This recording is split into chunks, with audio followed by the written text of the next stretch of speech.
Ito yung sandalwatch na hindi basta-basta mapasukan ng tubig at kapag nahulog hindi talaga siya masisira at talagang napakaganda nito guys dahil kahit sa mainit na tubig kung nakikita niyo sa ibang nagva-vlog, talagang binlagay nila sa tubig guys at sa refrigerator.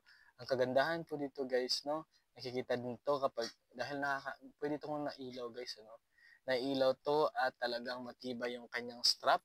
Ayan, no. Ayan, kinuha ko lang at napakaganda po ng kanyang.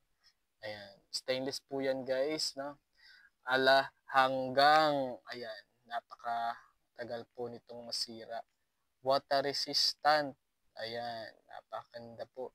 Hanggang 50 meters po yung kanyang deep na, ayan, kaya nyo po yan sa mga divers natin dyan. Meron kayong orasan sa ilalim ng tubig. At sa mga kaibigan natin na talagang hindi gustong mabasa yung sa loob ng kanilang relo, ito na po yung sandwich guys sa mga driver po natin dyan. Kahit mabasa pa yan, maghugas man kayo, ano man gagawin nyo guys, ito talaga yung matibay. Maandar talaga siya guys. Yan. Tabing dagat po kami at talagang guys, ito po ay hindi talaga siya mapapano. No? Hindi siya basta-basta mapasukan ng tubig. Napakatibay po ng kanyang quality. Kaya, check out